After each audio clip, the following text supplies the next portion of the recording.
कहानियां है, कहानी किससे है, रामायण है, महाभारत है, बहुत कुछ। रामायण महाभारत कहानियां होंगी तुम जैसे पाखंडी और नकली हिंदुओं के लिए। हम असली हिंदुओं के लिए हमारे धर्म ग्रंथ हैं, जीने का आदर्श है, हमारे लिए पूजनीय है। तुम जैसे दो कौड़ी के नेताओं को सर पे चढ़ा लिया है, तभी तो आज तुम्हारी इतनी हिम्मत हो गई है कि हनुमान जी को पतंग बनाकर उड़ा रहे हो तुम, वो भी इस हिंदू राष्ट्र में।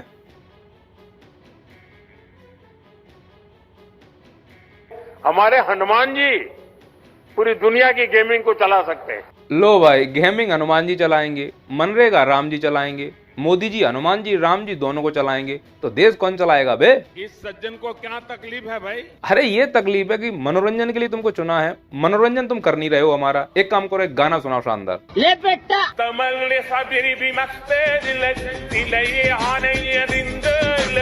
मजा नहीं आ रहा है। हाँ यार, मजा नहीं आया। एक काम करो, कुछ बजा के देखा। बहुत ही बेसुरा बजाते हो बे। सर जी, हाँ, ये भाषा आपने कहाँ से सीखी है? अपने गृह मंत्री जी से, आप खुद सुन लो। अबे राहुल बाबा, अब बताओ मोदी जी, आप क्या कहना चाहोगे अमित शाह से? घर में घुस के मारेंगे। हिंदू होकर हिंदू को मारोगे तुम? हम मानने को तैयार नहीं, हिंदू रिलीजन है, मानने को तैयार। क्या बात कर रहे हो? तुम हिंदू नहीं हो तो कौन हो बे तुम? मैं पठान का बच्चा हूँ। हाँ, तभी मैं सोचूं कि भारत में मंदिर क्यों टूट रहे हैं। सिर्फ और सिर्फ आरएसएस को पार्किंग चाहिए, सिर्फ पार्किंग के चक्कर में इस मंदिर को तोड़ा जाता है। कर्णिका घाट के मंदिरों में ये तोड़फोड़ महामानव नरेंद्र दामोदर दास मोदी करा रहे हैं। हाँ, अब यकीन हो गया कि तुम हिंदू नहीं हो। फिर भी मन की तसल्ली के लिए कि तुम पठान के बच्चे हो या नहीं, मैं कुछ प्रश्न पूछूंगा, उसके जवाब देना है तुमको, ठीक है? मेरा पहला प्रश्न, ये बताइए कुरान में सबसे ज्यादा जिक्र किसका हुआ है? कुरान में सबसे ज्यादा बार अल्लाह का नाम है। Very good, that's like a good boy. Now tell me, who is अल्लाह?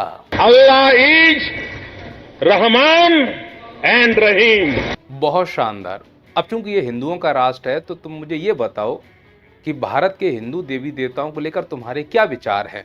सारे देवी देवताओं को डुबो दो। अरे प्रभु, ऐसे मत बोलो, कहीं बजरंग दल वालों ने, विश्व हिंदू परिषद वालों ने, आरएसएस वालों ने सुन लिया तो तुम्हें पता है तुम्हारे साथ वो क्या करेंगे? ज्यादा से ज्यादा ये मेरा क्या कर लेंगे भाई? अरे हम तो फकीर आदमी हैं, झोला लेके चल पड़ेंगे जी। अरे वो ठीक है, तुम झोला उठा के चले जाओगे, लेकिन तुम्हारे जाने के बाद ये नफरत फैलाने का काम कौन करेगा?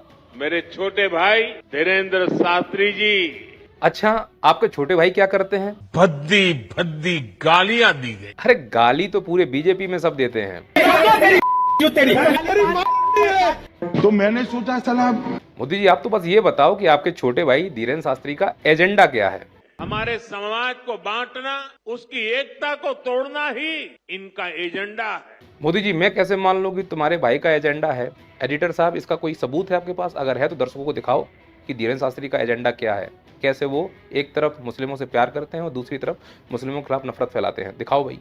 मुसलमानों से कुछ परेशानी है? बिल्कुल भी नहीं, हमारे तो मित्र भी है। हम टोपी वालों को भी सीताराम बुलवा देंगे, आपकी न्यूज पर बोल देते हैं। क्यों चिंता कर रहे हो तुम? अब तो आपको समझ में आ रहा होगा कि ये सब फर्जी हिंदू हैं।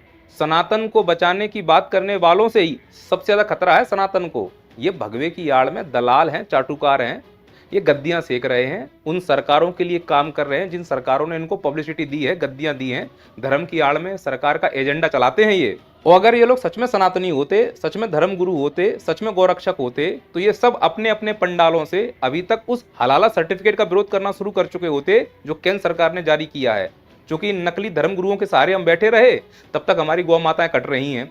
भोपाल में 26 टन गौमांस मिला है, इन्हीं नकली धर्म गुरुओं के सहारे हम बैठे थे। अगर हम ये जिम्मेदारी अपने ऊपर उठा लेते और इन पाखंडियों के चक्कर में नहीं फंसते तो आज गौ माता को हम बचा पाते। हर बात पर अपनी राष्ट्र यात्रा निकालने वाले ये पाखंडी क्या गौ माता को बचाने के लिए राष्ट्र यात्रा नहीं निकाल सकते?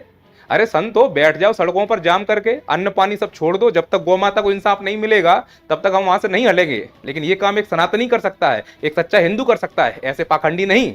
और ये नकली हिंदू महाराज कह रहे थे कि बांग्लादेश में हिंदू मारे जा रहे, उन्हें तकलीफ है। अगर ये असली हिंदू होते और हिंदुओं के मरने से महाराज को तकलीफ होती तो इंदौर के भागीरथपुरा में पानी जहर बन गया, पी के लोग मर गए 23, और वो सब हिंदू थे, एक भी मुस्लिम नहीं मारा गया। सच में अगर हिंदुओं की चिंता होती तो खाना पीना लेके आज भागीरथपुरा में बैठ गए होते अनशन पर, सरकार को घेर रहे होते कि ये हिंदू क्यों मारे जा रहे हैं। पर इन्हें बांग्लादेश के हिंदुओं की चिंता है। बांग्लादेश में जिंदा हिंदू को पेड़ से लटका कर उसमें आग लगा दी। अरे ये तो मान लो पोंगा पंडित है कि फेशियल के लिए पैसों की जुगाड़ करने के लिए इस प्रकार के भड़काऊ भाषण देते घूमता है। मैं तो इसको नकली हिंदू मानता हूँ। लेकिन माननीय धीरेन्द्र शास्त्री जी, प्रभु आप तो भविष्य देख सकते हैं ना, दुनिया भर का भविष्य आप देखने का दावा करते हैं, तो प्रभु आप ये भविष्य क्यों नहीं देख पाए कि भोपाल में गाय कटने वाली थी, 26 टन गौमांस निकला। आपने अपनी शक्ति का प्रयोग नहीं किया प्रभु, और आपने अपनी शक्तियों का प्रयोग तब क्यों नहीं किया जब इंदौर में बच्चे वो पानी पी के मर गए जो जहर था। तब आप भविष्यवाणी कर देते कि नहीं वो पानी मत पीना। और प्रभु कमाल की बात यह है कि इंदौर में कुछ समय पहले, मतलब वो पानी जहर पीकर जो लोग मरे थे, आप कार्यक्रम भी करके गए। तो या तो आपने जानबूझकर नहीं बताया प्रभु, या आप स्वीकार कर लो कि पाखंड फैलाते हो। अरे हम कह रहे हैं चलो तुम हिंदू नहीं बचा पाए हो, तो जो सभ्यता संस्कृति बची हुई है, जिन पंडालों से तुम भागवत सुनाते हो, उन्हीं को बचा लो। आज इस व्यक्ति ने जो अपने आप को भगवान कहता है, हमारे श्री राम को कितना छोटा कर दिया है और हनुमान जी को हवा में उड़ा दिया है। धीरेन्द्र शास्त्री जी, आप हनुमान जी के उपासक हो, और तुम्हारी आंखों के सामने एक व्यक्ति ने राम जी को छोटा बना दिया है और हनुमान जी को हवा में उड़ा दिया है। क्या अगर सच्चे हिंदू होते तो तुम इसका विरोध करते कि नहीं करते? अरे सर जी, हाँ, भगवान को कोई इंसान नहीं उड़ा सकता। मोदी जी तो साक्षात खुद भगवान है, और ये भगवान भगवान की आपस की बात है, तुम क्यों बीच में फंस रहे हो? ऐसे ऐसे अंधभक्त डरले हैं, कैसे सनातन बच जाएगा। और खासकर तब जब धर्म बचाने वाले धर्म का इस्तेमाल अपने फायदे के लिए करने लगे, तो फिर धर्म को बचाना बड़ा मुश्किल हो जाएगा। मोदी जी जब भी कहीं भाषण देने जाते हैं, कहीं भी मंदिर में जाते हैं, इतिहास का जिक्र जरूर करते हैं, जैसे उन्होंने सोमनाथ पर किया। सुनिए आप। जब गजनी से लेकर औरंगजेब तक तमाम आक्रांता सोमनाथ पर हमला कर रहे थे, तो उन्हें लग रहा था कि तलवार सनातन सोमनाथ को जीत रही है। ये बात सही है कि सोमनाथ का इतिहास गौरवशाली है, उसे तोड़ा नहीं जा सकता। अब पॉइंट ये है कि मंदिर अगर तोड़े जा रहे हैं वो गलत है, तो फिर कोई भी मंदिर तोड़ेगा वो गलत ही होगा। और अगर पुनरुद्धार भी करना है मंदिर का, तो पुनरुद्धार करने का भी एक सम्मानजनक तरीका होता है। पर यह सम्मानजनक तरीका एक सच्चा सनातनी, एक सच्चा हिंदू ही समझ सकता है। जो पाखंडी हैं, जो धर्म का इस्तेमाल केवल पैसों के लिए, दूसरों को फायदा पहुंचाने के लिए करते हैं, वो कभी यह सम्मान नहीं समझ पाएंगे। और इसका साक्षात उदाहरण इस बीजेपी की सरकार उत्तर प्रदेश में बनारस, वहां मणिकर्णिका घाट पर जो पुनरुद्धार का ड्रामा किया जा रहा है, आप देखिए कि हमारे देवी देवताओं की मूर्ति का कितना अपमान हो रहा है तोड़ते समय।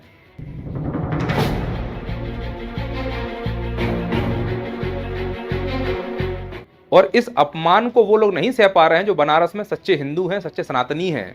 सुनिए उनका बयान, और सरकार से उनकी नाराजगी भी सुनिए आप। जिसमें करीब 84 घाटों में कई ऐसे मुख्य मुख्य घाट हैं जिसको अयोध्या देवी ने खुद बनवाया। तो आप समझिए कि जब इन्हीं चीजों को और यहाँ की सुंदरता को तोड़ दिया जाएगा, जो ये बनी हुई है धरोहर, हम लोग चाहते हैं जिस तरह घाट थी वो घाट उनकी बरकरार हो जाए, सही रहेगा।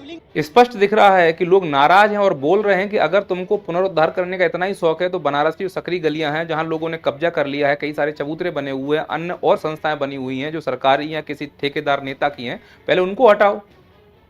पर प्रॉब्लम यह है कि पुनरुद्धार की आड़ में, विकास की आड़ में यहाँ लाभ पहुंचाने का प्रयास किया जा रहा है। तुमको क्या लग रहा है, इस मणिकर्णिका घाट पर जब पुनरुद्धार हो जाएगा तो यहाँ पर टेंडर निकले करेंगे? क्योंकि वो 24 घंटे वहां लाश जलती है, अभी फ्री में जल रही है, फिर टेंडर निकाला जाएगा किसी को, और कहा जाएगा कि प्रदूषण को बचाने के लिए सब किया जा रहा है, लकड़ियां बचाने के लिए सब कर रहे हैं। ये लकड़ियां बचाएंगे, जंगल का जंगल काटने वाले ये पाखंडी लकड़ियां बचाने का एक ड्रामा करेंगे, और यहाँ इलेक्ट्रिक मशीन लगाई जाएंगी और उनका ठेका मिलेगा, और ठेका उनको ही जाएगा जो अयोध्या में गया था। अयोध्या वासियों को क्या मिला? भगवान श्री राम का इतना विशाल भव्य मंदिर बना और क्षेत्रीय लोग ही वहां बेरोजगार हो गए।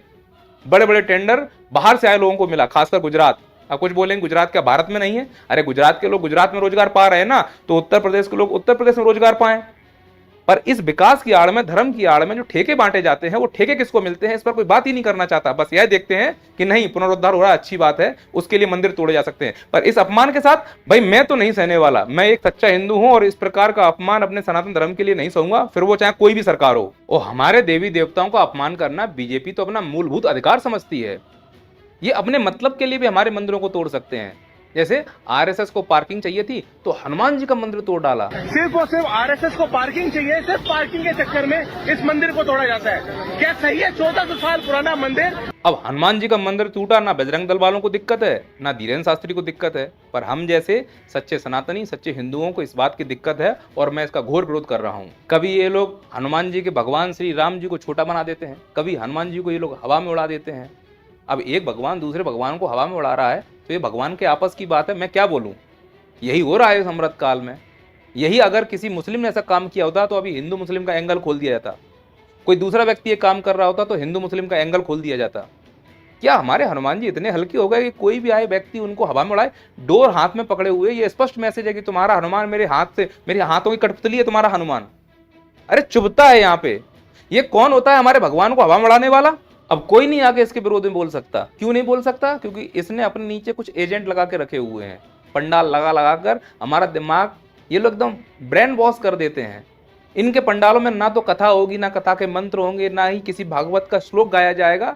हिंदू मुसलमान, हिंदू मुसलमान, हिंदू मुसलमान, फनी बातें, जाति ब्राह्मण, इससे ज्यादा इन लोगों का कुछ है ही नहीं है। क्योंकि यही तो बीजेपी का प्रोपेगेंडा है कि इस देश को हिंदू मुसलमान जाति के मुद्दे में फंसा कर रखो, तभी तो आसानी से हनुमान जी को पतंग बनाकर उड़ा पाएंगे। और आज इन नकली हिंदुओं को हमने अपने धर्म का ठेकेदार बनाया था, परिणाम क्या हुआ कि हनुमान जी की पतंग बना दी गई है, भगवान श्री राम को खंबे पर लटका दिया गया है, चौराहे पर खड़े हुए पता नहीं किसको हाजिरी दे रहे हैं हमारे भगवान श्री राम, चिड़िया आकर पोटी कर रही हैं, धूल धक्कड़ हमारे भगवान के ऊपर जा रहा है, लेकिन चंद वोट बैंक के चक्कर में हमारे भगवान को खंबे पर लटका दिया इन लोगों ने।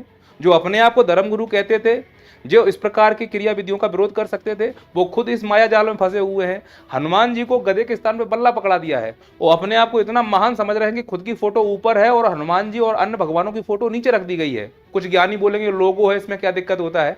भगवान तो भगवान है, वो तो कड़कड़ में भगवान है, तो क्या इस लोगों में भगवान नहीं होगा? अब आगे कुछ अंधभक्त बोलेंगे तो सर कड़कड़ में भगवान है तो फिर इन लोगों में भगवान नहीं हुआ, ये भी तो भगवान ही है, तो इस हिसाब से मेरे थप्पड़ में भी भगवान है, तो भगवान से भगवान की मुलाकात हो जाने दो एक बार अच्छे से। अरे आंखें खोलो, अंधभक्ति की समझने का प्रयास करो। तुम लोग इस बड़े बड़े बिंदी के चक्कर में फंस गए हो। तुमको लगता है जितना बड़ा टीका है उतना बड़ा देवता होगा। नहीं, ये धंधा है। अगर टीका बड़ा है तो इसका मतलब है अभी धंधा बिल्कुल शुरुआत हुई है। देखो इसका टीका कितना बड़ा था शुरुआत में, और टीका अगर छोटा हो गया है तो इसका मतलब है धंधा सक्सेस हो चुका है। तुम खुद सोचो, ज्यादा बड़ी बिंदी ज्यादा धांधली, इसलिए हर टीके वाला पंडित नहीं होता और हर दाढ़ी वाला संत नहीं होता। कुछ सनातनी सेंटा क्लॉज भी हो सकते हैं।